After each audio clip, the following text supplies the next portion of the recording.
guys, it's BellaGemaNails, and today I'm going to be showing you how to embellish this gorgeous little pale pink metallic bag. And like you know, I've done a few other bags prior to this one, but this one is going to be similar, but I'm going to be adding a few different accents. So if you want to learn how to make this, just keep on watching. First thing you'll need is to prop up the bag so that the charms do not slide down and you don't have yourself a goopy mess. You will need your E6000, your industrial mask, preferably work outside when adhering your stones since this glue is highly toxic.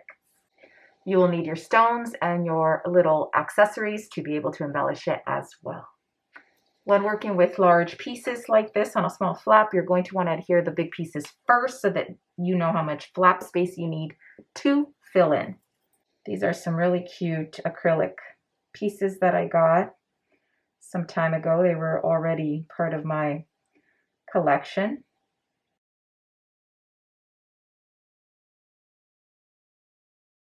So these bags were purchased for $9 a piece, and once I'm done with it, you'll see that it definitely does not look like I paid $9 for this handbag. It's actually really well made for as inexpensive and as little as it is. Avoid placing any crystals on the side flap, on this side here on the edge. Kind of stay on top of the front flap so that it doesn't look messy and it looks tapered and neat.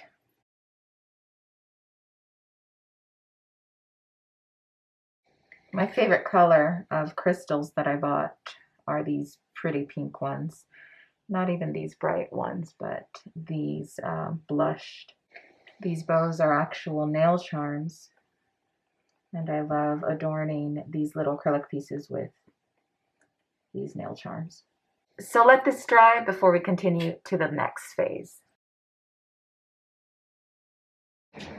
You can see the top layer there. I prefer using the smaller ones. I have big ones, I have large, really large ones, but the smaller ones just kind of look nicer since they have smaller facets and they're shinier. So something to consider when you're designing bags like this is the color of the stone is basically the color of the base that you're working with. You don't want them to clash because you want it to ultimately blend. So the stones are pink and the bag is pink, and that way the gaps are much better hidden. Although I still fill them in, but you have a lot more leeway because it's forgiving. So for this handbag, I'm going to embellish the clasp section of the bag, which I typically don't do, but I think it would look really nice with the rhinestones.